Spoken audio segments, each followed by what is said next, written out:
Assalamualaikum warahmatullahi wabarakatuh. Bismillahirrahmanirrahim. Alhamdulillahi rabbil alamin. Wal aqibatu lil muttaqin.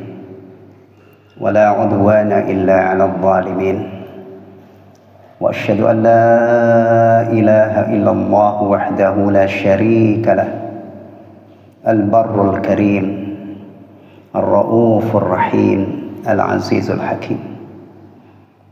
Wa asyhadu anna Muhammadan 'abduhu wa rasuluhu wa habibuhu wa khaliluhu al-hadi ila siratin mustaqim wad-da'i ila dinin qawim.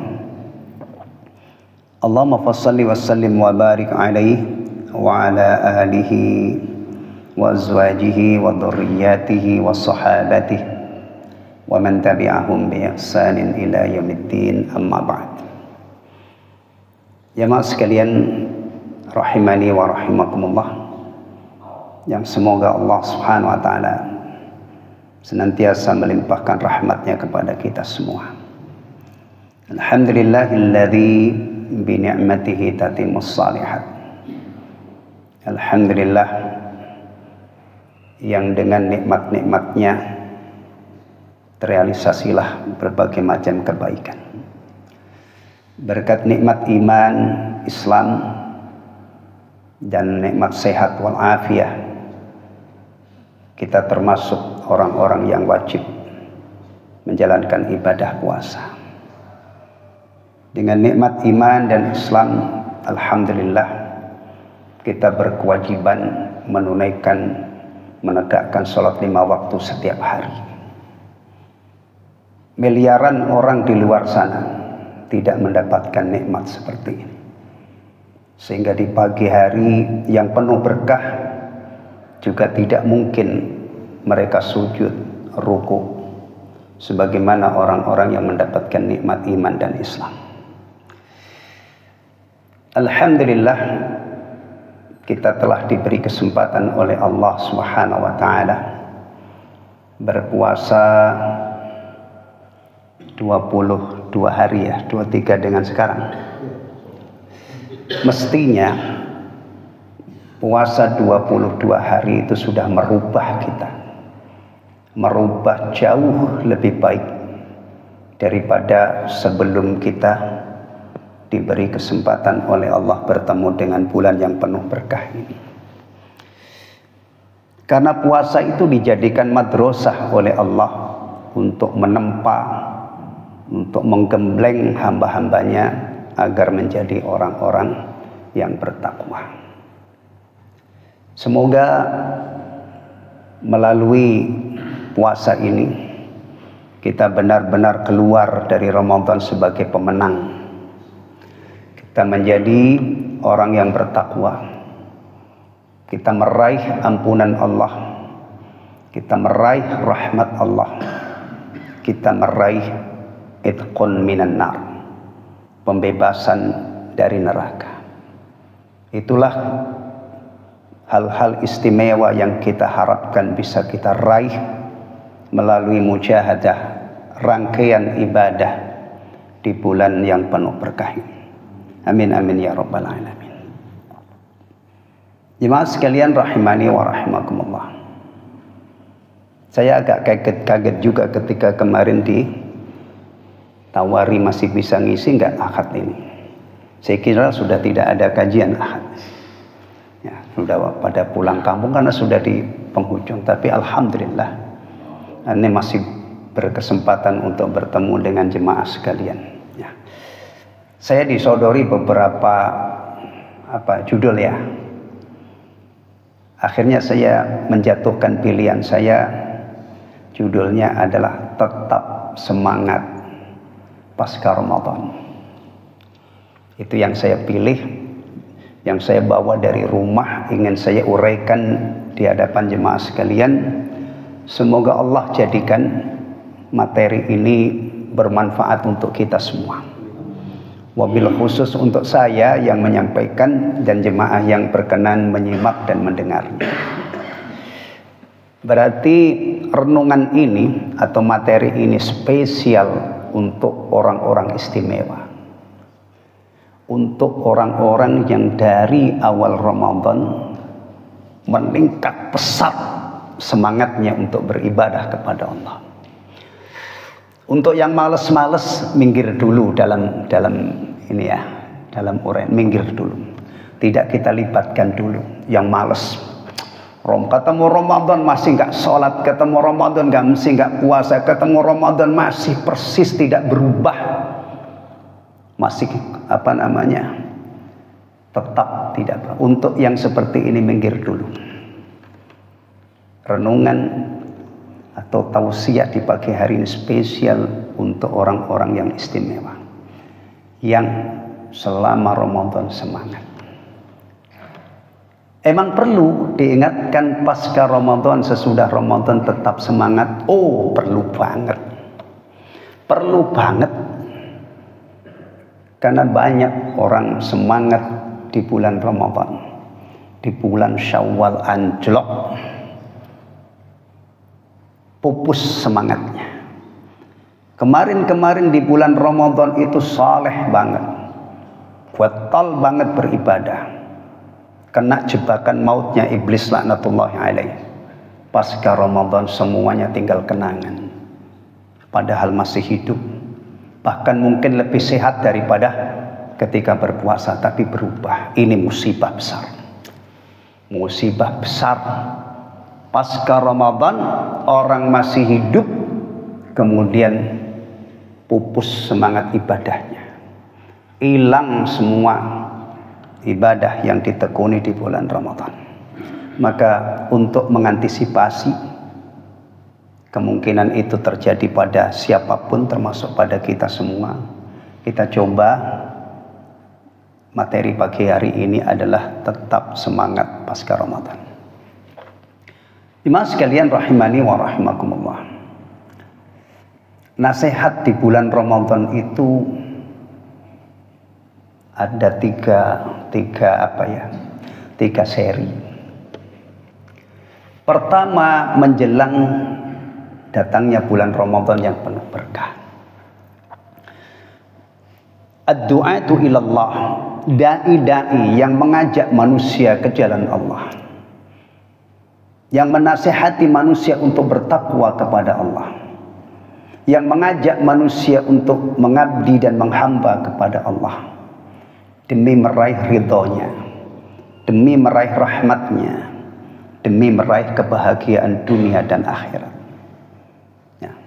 Dimanapun mereka berada, ketika berhadapan, bermuwajahah dengan kaum muslimin, pasti materi unggulannya menjelang Ramadan adalah merayu-rayu kaum muslimin, menggugah kesadaran kaum muslimin untuk meningkatkan ibadahnya, untuk semangat beribadah di bulan Ramadan yang penuh berkah. Dipromosikan keistimewaan Ramadan begitu masif, supaya mereka itu punya gairah menyongsong bulan Ramadan yang luar biasa. Diingatkan kepada kaum muslimin, disampaikan kabar gembira, ya, bahwa Rasulullah Muhammad SAW mengkhabarkan bulan Ramadan itu bulan di mana pintu-pintu surga yang 8 jumlahnya dibuka, pintu-pintu neraka yang 7 jumlahnya ditutup, setan dibelenggu, ada Lailatul Qadar, ada malaikat yang menyampaikan motivasi kepada ahlul khair, ya baghiyal khairi absyir, wahai orang-orang yang gemar melakukan kebaikan, berbahagialah Anda. Musim berkompetisi, musim musabaqah, musim ibadah telah tiba. Wahai ahli-ahli maksiat, aksir, jerahlah kalian, berhentilah kalian, tobatlah kalian. Ketika ini disampaikan, sumbernya dari Rasulullah SAW, atau sebelum itu dari Al-Quranul Karim. Keistimewaan bulan Ramadan disebut oleh Allah, satu-satunya bulan yang disebut oleh Allah dalam Al-Quran. Kemudian ditambah lagi dari apa yang disampaikan oleh Rasulullah sallallahu alaihi wasallam hingga didengar oleh telinga orang beriman. Ini pengaruhnya besar banget. Menyongsong Ramadan dengan penuh harap, dengan penuh semangat. Dengan sekian banyak agenda. Orang-orang yang rindu ketemu Ramadan, merengek-rengek kepada Allah minta dipertemukan dengan bulan Ramadan. Agendanya apa? Tekad yang dia bulatkan menjelang datangnya Ramadan apa? Pengen meningkatkan ketakwaannya, pengen meningkatkan ibadahnya. Kemudian sekarang alhamdulillah sudah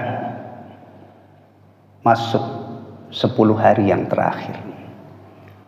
Mari kita merenung sejenak, kita evaluasi, kita perhatikan dengan jeli, dengan seksama siapa kita 22 hari yang telah berlalu itu. Ketika Ramadan disematkan sebuah sebutan istimewa, Ramadan syahrul ibadah. Apakah kita memang sudah memanfaatkan untuk meningkatkan ibadah? Kalau Ramadan itu disebut syahrus siyam, satu-satunya bulan yang dipilih oleh Allah untuk mewajibkan puasa. Apakah 22 hari kita sudah bertaqarrub kepada Allah dengan menunaikan kewajiban besar ini? Kalau Ramadan itu disebut syahrul qiyam, apakah dari awal Ramadan sampai tadi malam, meskipun tidak wajib, apakah kita istiqamah salat tarawih? Ketika Ramadan itu dimaknai dengan syahrul Quran, dinamai dengan syahrul Quran, apakah kita sudah memaknai bulan Ramadan dengan memperbanyak tilawah? Kalau sehari 1 juz sudah dapat 22 juz. Kalau sehari dapat 5 juz sudah dapat 110 juz. Al-Quran 30 juz bagi 30 sudah 3 kali khatam lebih. Apalagi kalau bisa lebih dari itu. Sampai hari ini loh, sampai hari ke-23 ini. Apalagi kalau Ramadan itu kita namai syahrus sabr, bulan untuk belajar menjadi penyabar. Atau memang yang di bulan Sya'ban sudah sabar, penyabar, berarti meningkat kesabarannya. Seharusnya Masya Allah sudah benar-benar menjadi orang yang tangguh, orang yang perkasa, sabar taat, sabar meninggalkan maksiat, sabar menghadapi ketentuan Allah yang tidak mengenakkan. Ketiga jenis sabar ini jemaah sekalian bisa ditumbuh kembangkan di bulan Ramadan. Apalagi Ramadan syahrul infaq, seharusnya 22 hari ini sudah mengurangi kepelitan dan kekikiran kita. Kita belajar menjadi orang-orang yang dermawan. Apalagi syahrud doa. Ya, syahrud doa. Bulan untuk berdoa. Bulan Ramadan, salah satu amalan unggulan adalah memperbanyak doa. Bukan hanya ketika berbuka, tapi kita memanfaatkan waktu-waktu mustajab antara adzan dan iqamah, di waktu menjelang sahur, menjelang subuh. Umumnya kita sudah dalam keadaan terjaga, yang biasanya itu tidur lelap. Alhamdulillah. Dan sebutan-sebutan yang lain. Syahrul jihad, ya. Seharusnya semangat jihad kita selama 22 hari ini lebih dari hari-hari biasa. Jihad melawan apa? Jihad melawan hawa nafsu. Itu gambarannya orang-orang yang semangat ketika bertemu dengan bulan Ramadan, semangat mewujudkan tekadnya, impiannya, ingin meningkatkan ibadahnya kepada Allah Subhanahu wa Ta'ala. episode yang kedua, seri yang kedua, nasihat di bulan Ramadan, itu adalah menjelang 10 hari yang terakhir. Ini biasanya dimanfaatkan oleh ad-du'at ilallah untuk mengingatkan kaum muslimin kalau sudah masuk 10 hari yang terakhir, ditingkatkan lagi semangatnya. Awal Ramadan sudah semangat, kan? Menjelang 10 hari yang terakhir semangat, lebih semangat lagi. Kenapa? Rasulullah Muhammad sallallahu alaihi wasallam yang mengkhabarkan, mengajarkan kepada umatnya bahwa di dalam Ramadan itu ada Lailatul Qadar. Lailatul Qadar itu nilainya dahsyat. Ketaatan ibadah yang dilaksanakan bertepatan dengan Lailatul Qadar nilainya lebih baik dari 1000 bulan. 1000 bulan itu 80 tahun lebih. Bonus untuk umat Rasulullah Muhammad SAW yang umumnya, ghalibnya umurnya itu cekak, tidak sampai berabad-abad, hanya puluhan tahun. Hari ini kalau kita mendengar ada saudara kita yang meninggal dalam usia 70 tahun, itu rata-rata itu sudah plong banget melepasnya ke alam barzah. Betul ya? Waduh, baru 70 tahun sudah meninggal. Nggak ada yang begitu.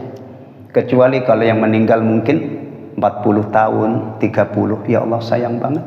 Masih muda sudah dipanggil oleh Allah. Gitu kan? Tapi kalau sudah 70, itu rata-rata sudah. Apalagi telah meninggal dunia fulan dalam usia 90 tahun. Itu rata-rata plong, nggak ada yang. Ya, bahkan kalau itu kakek, itu cucunya juga sudah rela. Memang eyang itu sudah tua. Padahal cuma 90 tahun. Dikompensasi oleh Allah Subhanahu wa taala dengan Lailatul Qadar. Rasulullah mengkhabarkan adanya Lailatul Qadar di bulan Ramadan. Dan beliau sallallahu alaihi wasallam menginginkan umatnya itu dapat fadilah ini.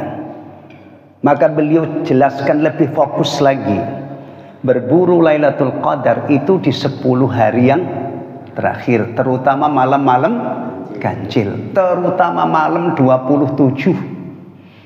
Kenapa saya katakan terutama malam 27? Karena sebagian ulama, bahkan kalau nggak salah itu jumhur, mayoritas ulama sejak zaman sahabat, itu berkeyakinan Lailatul Qadar terjadi pada malam 27 Ramadan. Dan beliau juga mencontohkan. Jadi beliau bukan hanya sekedar nih cari ya Lailatul Qadar di 10 hari yang terakhir, 10 malam yang terakhir, terutama yang ganjil, saya mau tidur. Bukan begitu Rasulullah SAW.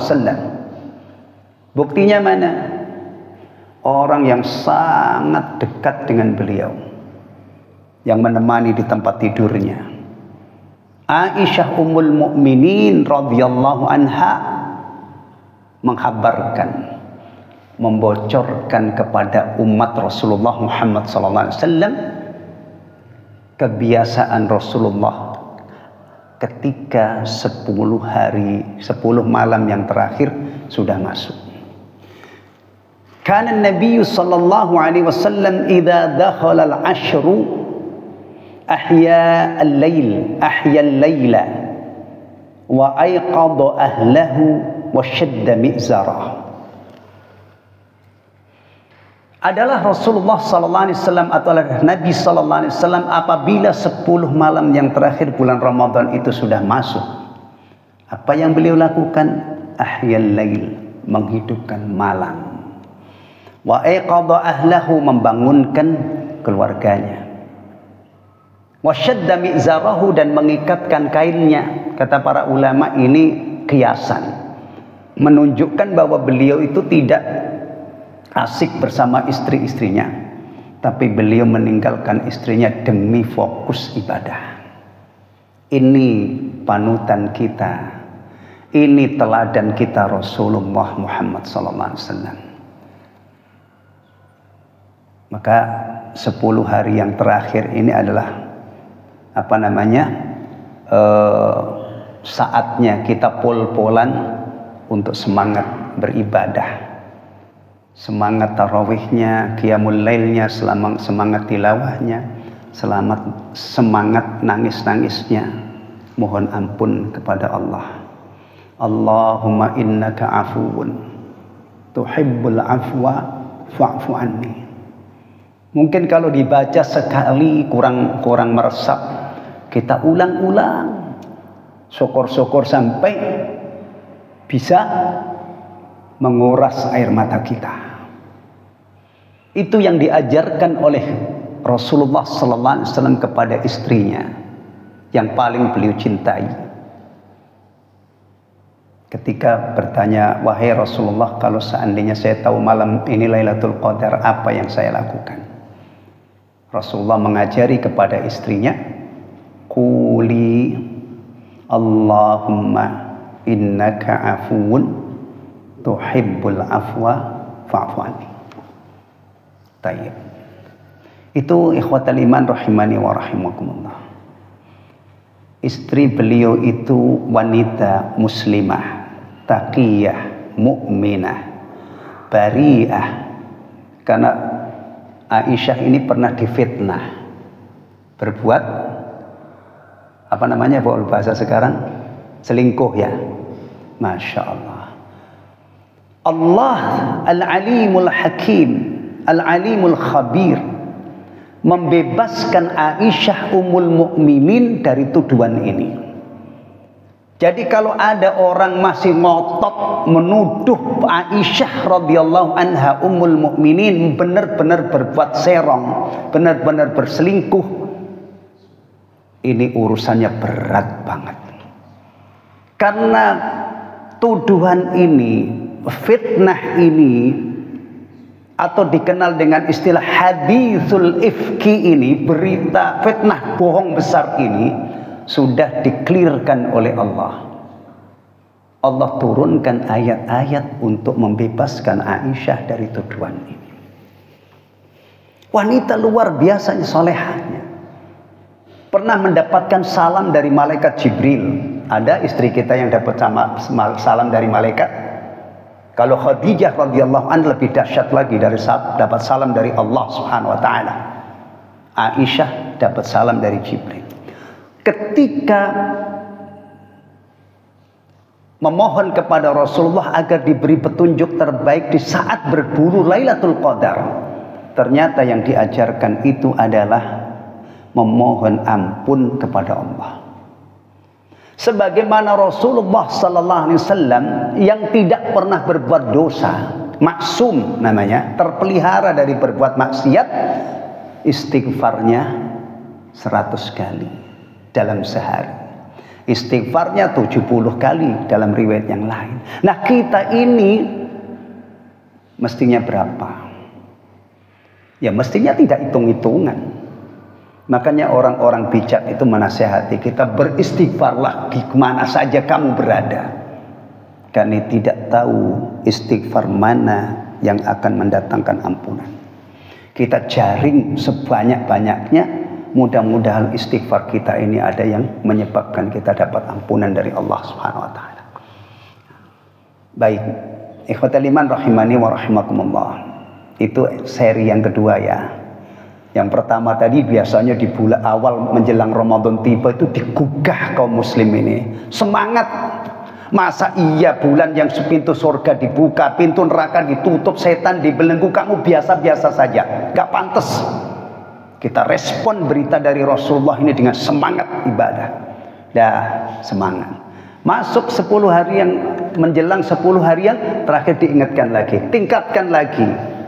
Dah kalau 10 hari yang terakhir itu Ramadan berarti sudah tinggal 10 hari.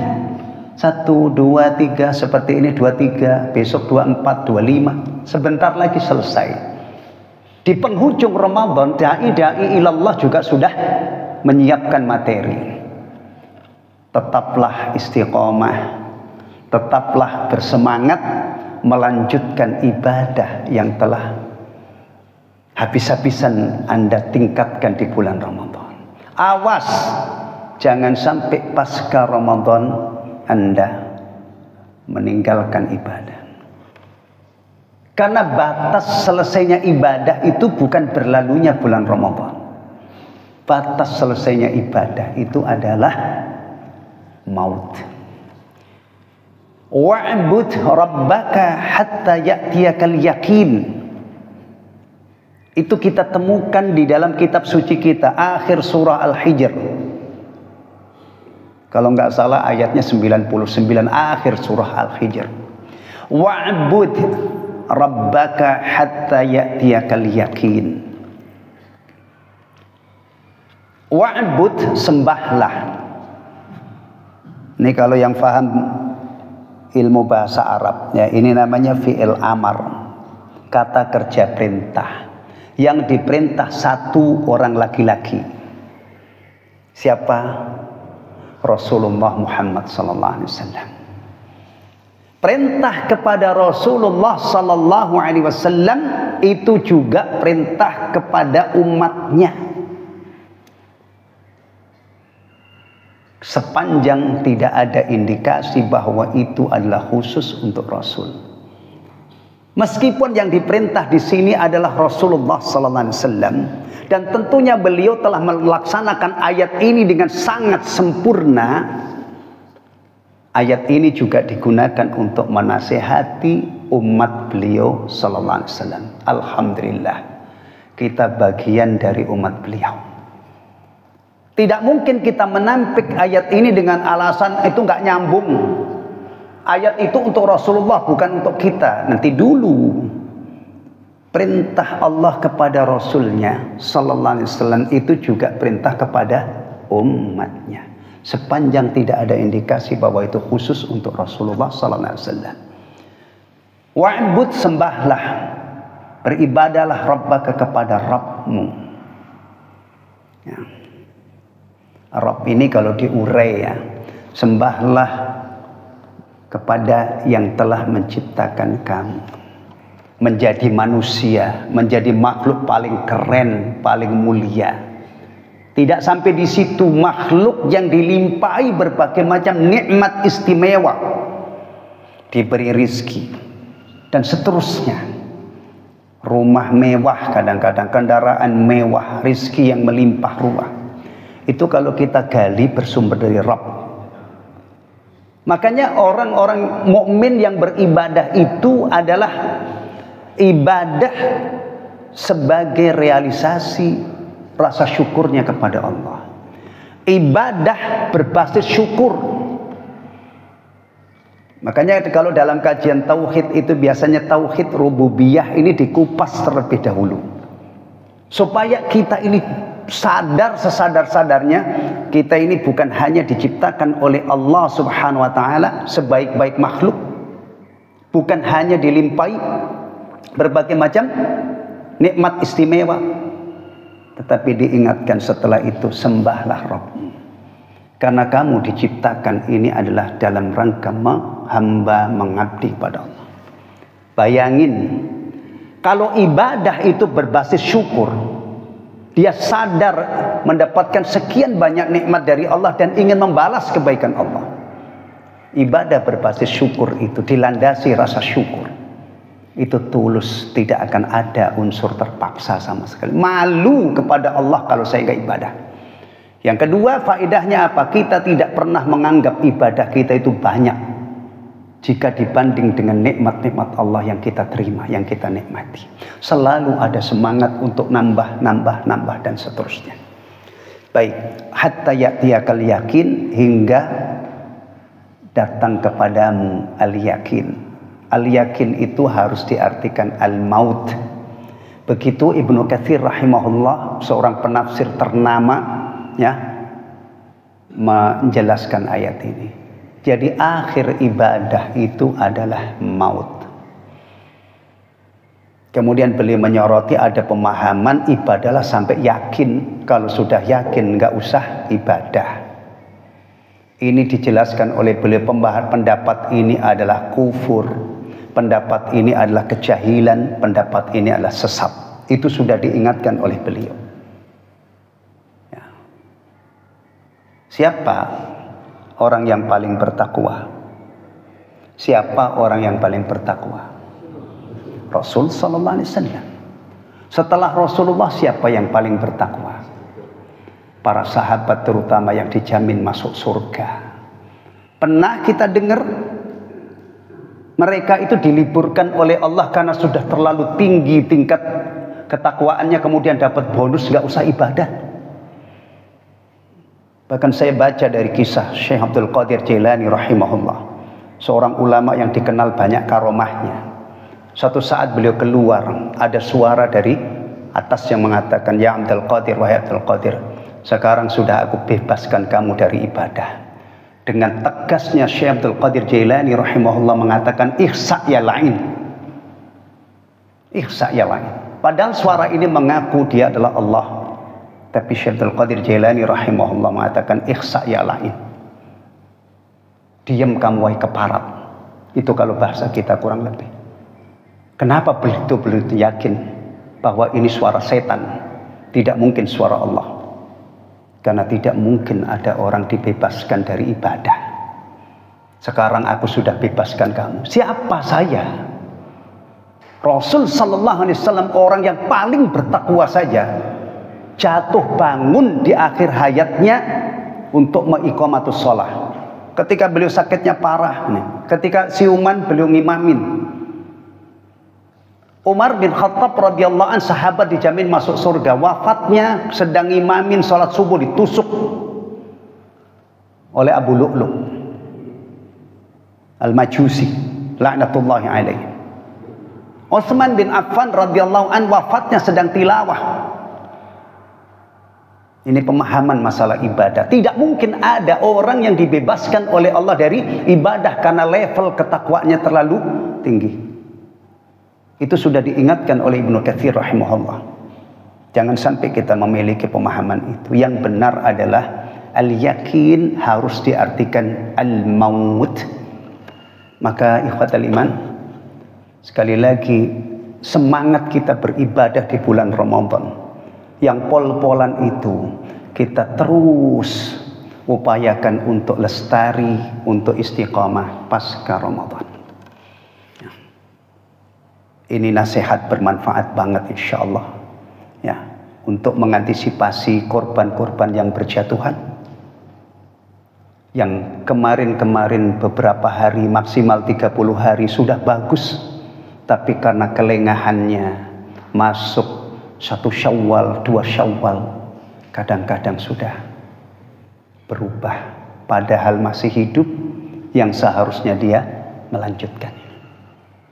Baik, kalau kita telisik lebih dalam, apa sih isi Ramadan itu? Sholat 5 waktu. Kita tingkatkan di bulan Ramadan, kita belajar sholat 40 rakaat setiap hari. Itu ternyata ringan ya. Di bulan Ramadan itu kita punya peluang untuk belajar yang sebelumnya belum istiqomah. Ambil saja, asumsikan sebelumnya ini belum istiqomah.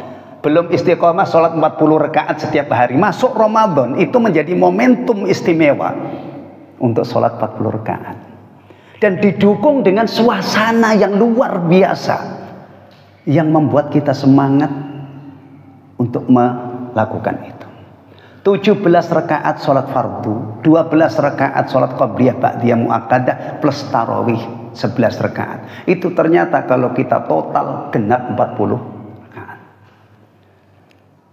Jangan sampai Syawal hilang sholatnya. Kan sholat itu ibadah harian. Hafidhu ala salawati was salatil wusta wa qumu lillahi qanitin. Ini harian. Apalagi puasa. Puasa itu setelah puasa, selesai puasa Ramadan itu yang haram puasa itu cuma 1 hari. Idul Fitr. Kita haram puasa pada saat itu. 2 Syawal sudah dibuka. Siapa cepat, siapa dapat fadilah puasa Syawal. Di daerah saya itu ada namanya Kupatan. Di zaman dulu, di zaman saya kecil itu, antum dengar ya, Jepara itu ada acara tahunan di Pantai Kartini itu, acara kalau di tempat saya namanya Bodo Kupat. Itu 1 pekan setelah Idul Fitr. Itu kalau saya kecil dulu itu orang-orang soleh, mbah-mbah saya itu yang ahli ibadah. Itu 2 Syawal dia setat puasa. Setat puasa nanti 6 hari itu, setelah 6 hari lebarannya lebaran kupatan itu. Nggak tahu sekarang, jangan-jangan khawatir saya itu kupatannya masih ada tapi puasa Ramadan enggak gitu, yang saya khawatirkan. Hah? Masya Allah. Puasa saja yang kita tekuni di bulan Ramadan itu 2 Syawal sudah dibuka. 6 hari di bulan Syawal digabungkan dengan puasa Ramadan, jadinya seperti puasa setahun full. Alhamdulillah. Yang 30 hari mewakili 300 hari, yang 6 hari mewakili 60 hari. Berarti seperti puasa. Kemudian kalau dikembangkan, ada sebagian ulama yang mengatakan tidak harus berurutan. Yang penting 6 hari. Tapi masih lebih utama yang setat 2 Syawal 3, 4, 5, 6. Itu lebih utama. Karena dia sudah lebih cepat menunaikan ibadah ini. Baca Quran. Masa iya baca Quran hanya di bulan Ramadan? Nggak cukup lah. Baca Quran itu rutin sepanjang hayat, karena itu makanan hati kita. Qiraatul Quran bitadabbur itu makanan hati yang paling bergizi. Masa iya baca Quran cuman di bulan Ramadan? Gak cukup. Lanjut, ya kan? Menjadi penyabar, menjadi dermawan. Masa mungkin sih kita mendengar nasihat, jadilah kalian penyabar ya di bulan Ramadan saja, nanti bulan Syawal jadi gak usah menjadi penyabar. Gak mungkin seperti itu. Justru kita habis-habisan taat di bulan Ramadan ini dengan harapan keluar dari Ramadan kita benar-benar menjadi orang bertakwa. Di bulan Syawal, Dzulqa'dah, Dzulhijjah, kalau kita masih dikasih kesempatan hidup oleh Allah, kita hidup dengan nuansa bertakwa kepada Allah Subhanahu wa taala. Jadi kalau kita telisik lebih dalam apa yang kita tekuni di bulan Ramadan ini, tidak mungkin kita tinggalkan nanti di bulan Syawal ketika kita masih hidup. Maka penting untuk kita saling mengingatkan, tetap semangat pasca Ramadan. Kemudian ikhwatal iman rahimani wa rahimakumullah, sebagai penutup ya, kita kalkulasi. Kalau seandainya ibadah di bulan Ramadan ini kita tekuni terus sampai ila masya Allah, sampai suatu saat datang malakul maut yang kita berharap semoga nanti nyawa kita itu dicabut dengan lemah lembut, dengan halus, bukan dibetot gitu oleh malakul maut ya, karena ketakwaan kita atau karena ketaatan kita kepada Allah Subhanahu wa taala dan karena rahmat Allah Subhanahu wa taala ya. Kalau sudah itu terjadi berarti sudah selesai. Kita kalkulasi kalau seandainya kita bisa istiqamah setelah Ramadan. Manfaat yang pertama adalah lestarinya hubungan batin kita ini dengan Allah Subhanahu wa taala.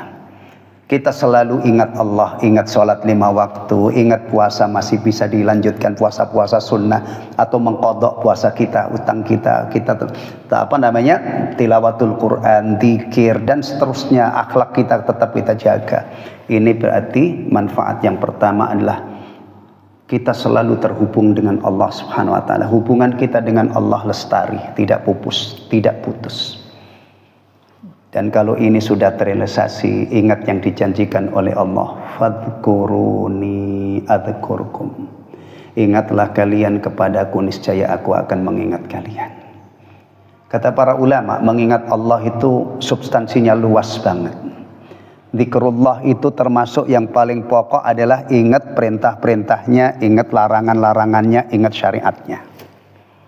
Termasuk ingat Allah itu ingat janjinya, ingat ancamannya ya. Termasuk ingat Allah adalah mengingat sifat-sifatnya melalui kalimat-kalimat thayyibah. Allah Maha Suci, subhanallah, tidak ada yang berhak disembah kecuali Allah, la ilaha illallah, Allah Maha Besar, dan seterusnya. Baik, itu yang pertama, ikhwatal iman rahimani wa rahimakumullah. Kemudian berikutnya, melakukan amal soleh secara kontinu, secara istiqamah. Itu akan mencegah dari berbagai macam perbuatan fahsya dan mungkar. Ya Allah, kita ini ada di suatu zaman perbuatan fahsya dan mungkar itu merajalela banget. Apalagi kita ini berada di akhir zaman. Salah satu tanda kiamat itu adalah banyaknya merajalelanya maksiat. Ya. Berarti kita harus ekstra ekstra keras mujahadah. Bagaimana kita memiliki imunitas terhadap fahsya dan mungkar. Salah satunya itu sholat 5 waktu. Wa aqimis sholata innas sholata tanha 'anil fahsya'i wal munkar. Ini harus istiqamah. Kalau seandainya sholat kita cuma di bulan Ramadan kemudian Syawal kita nggak sholat, nggak mungkin kita memetik buah ini. Sholat itu ibadah harian yang harus kita tunaikan istiqamah dalam segala keadaan. Bahkan orang-orang yang di bulan Ramadan punya undur syar'i, tidak puasa, itu sholat tetap masih harus ditegakkan. Yang sudah lanjut usia tidak sanggup puasa, sholat tetap ditegakkan. Yang sakit, sholat tetap ditegakkan sesuai dengan keadaannya. Yang musafir, ya, kalau dia misalnya mengambil rukhsah tidak puasa, dia boleh tidak puasa, nggak berdosa. Tapi sholat tetap harus dijaga. Sholat itu harus dilaksanakan istiqomah, baru bisa dipetik buahnya. Di sini ada hadis yang mungkin jarang didengar. Dari Abu Hurairah radhiyallahu an, beliau berkata, "Ja'a rajulun ila Nabi sallallahu alaihi wasallam faqal." Ada orang datang kepada Nabi sallallahu alaihi wasallam lalu dia mengatakan, "Inna fulanan yusalli bil lail wa idza asbaha sariqah." Ya Rasulullah, fulan itu kalau malam dia sholat, tapi kalau pagi dia maling. Pernah dengar hadis ini? Kalau orang sekarang dilapori nih, Pak Ustadz, fulan itu kalau malam dia rajin sholat, tapi kalau pagi dia korupsi, dia maling, Pak. Gimana? Mungkin ada yang jawab apa? Bilangin ya, gak usah sholat, percuma gitu ya. Hah? Ada kira-kira yang mungkin jawabannya seperti itu ya? Wah, ini salah jawabannya. Rasulullah SAW mengatakan, innahu sayanhahu ma taqul. Kalau itu benar yang kamu katakan, maka yang dia lakukan itu nanti satu saat akan mencegah dia. Jadi kalau sholatnya itu terus, maka malingnya sembuh. Ya, memang perlu bertahap. Jangan sampai kita ini urusan ketaatan itu buru-buru pengen memetik hasil. Sholat sekali, 2 kali, kemudian kita langsung khusyuk, langsung ajar. Itu yang puluhan tahun aja yang namanya khusyuk aja itu belum maksimal. Apalagi kalau orang punya alasan begini, kenapa kamu nggak sholat? Percuma, saya sholat itu masih belum bisa khusyuk. Kasih tahu saya aja yang sholat sebelum disunat dari dulu 7 tahun sampai 60 tahun yang namanya khusyuk itu belum maksimal. Iya, sholat, khusyuk dalam sholat itu diraih dengan istiqamah, dengan mujahadah, tidak instan, termasuk buahnya. Baik, sholat istiqamah beramal soleh menghantarkan kepada husnul khatimah. Setiap kita yang ngerti tentang nilainya husnul khatimah mengimpikan husnul khatimah kan? Dan berlindung kepada Allah dari lawan husnul khatimah itu apa? Su'ul khatimah. Jalan sehat, jalan utama meraih husnul khatimah adalah dengan istiqamah.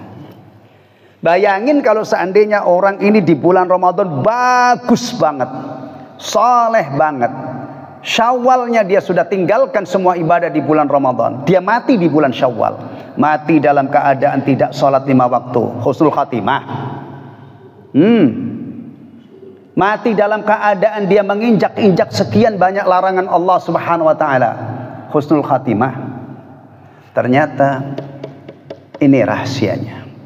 Makanya Al-Hafidz Ibnu Katsir rahimahullah ketika menafsirkan wala tamutunna illa wa antum muslimun, kata beliau, hafidhu ala islamikum hala sihhatikum wa afiyatikum. Jaga keislaman kalian itu di saat kalian sehat walafiat. Menjaga Islam itu berarti menjaga iman kita, menjaga ibadah. Ibadah yang paling dekat adalah sholat 5 waktu. Dan menjaga akhlak dan seterusnya. Kenapa harus dimulai dari sini? Li'anna man 'asha 'ala syai'in mata 'alaihi.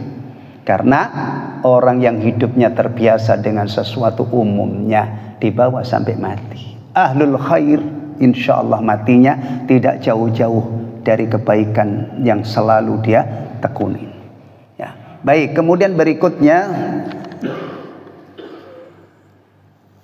melakukan amal soleh dengan istiqamah menyebabkan terbebas dari kemunafikan. Kalau hadis sholat berjamaah insya Allah sudah tidak asing lagi. Ini perhatikan. Man shalla lillahi arba'ina yauman. Barang siapa yang sholat ikhlas karena Allah selama 40 hari. 40 hari dia sholat. Ya. Fi jama'atin, berjamaah. Yudrikut takbiratul ula, mendapatkan takbiratul ihram, tidak masbuk. Barang siapa yang sholat 40 hari berjamaah tidak pernah masbuk, berarti 200 kali ya. Kutibat lahu bara'atan, ditulis untuknya 2 pembebasan. Bara'atun minan nar wa bara'atun minan nifaq, dibebaskan dari neraka dan dibebaskan dari kemunafikan. Akan menjadi mukmin sejati. 40 hari berjamaah tidak masbuk. Dan ini biasanya mudah dilakukan di bulan Ramadan. Sebulan full jamaah tidak masbuk. Ya, ada potensi, ada kemungkinan besar bisa direalisasikan di bulan Ramadan sebulan ya. Tinggal tambahi lagi 10 hari sesudah itu. Ini biasanya yang dikenal sholat arba'in itu di ini ya, ketika kita di Madinah ya, itu di Fiqhus Sunnah itu ada disebutkan memang. Nah, ternyata ini ada 40 hari berjamaah tidak masbuk, dibebaskan dari 2 hal yang istimewa, bebas dari neraka dan kemunafikan. Hadis ini kata kata Syalbani rahimahullah dikumpulkan dari berbagai jalur, hadisnya menjadi layak untuk dijadikan hujjah. Nah, baik, terakhir jemaah sekalian, dengan beristiqamah beramal soleh punya peluang untuk pensiun ganjaran. Gimana caranya? Ketika kita di saat sehat mengabdi kepada Allah, maka nanti suatu saat ketika kita jatuh sakit, itu apa yang kita lakukan di masa sehat tetap berlanjut, ditulis seperti kita sehat. Masya Allah. Ketika di saat kita mukim ya, kita istiqamah beribadah kepada Allah, di saat safar banyak berguguran, tetap ditulis apa yang kita lakukan di saat kita mukim. Ini juga bonus dari Allah Subhanahu wa taala yang luar biasa. Ini jemaah sekalian rahimani wa rahimakumullah, apa yang saya niatkan dari rumah tadi setelah saya memilih judul tetap semangat setelah Ramadan, ternyata memang harus kita usahakan. Jangan sampai kita hanya semangat di bulan Ramadan saja, setelah diberi kesempatan oleh Allah bertemu dengan Idul Fitr, masuk bulan Syawal kemudian kita lengah, akhirnya ibadah kita merosot, semangat kita untuk menghamba, semangat kita untuk taat kepada Allah merosot. Itu jangan sampai terjadi. Maka saya sampaikan nasihat ini, semoga bermanfaat untuk saya dan jamaah sekalian yang menyimaknya. Amin amin ya rabbal alamin. Alhamdulillahilladzi bi ni'mati tatimmus shalihat. Subhanakallahumma wa bihamdika asyhadu an la ilaha illa anta astaghfiruka wa atubu ilaik.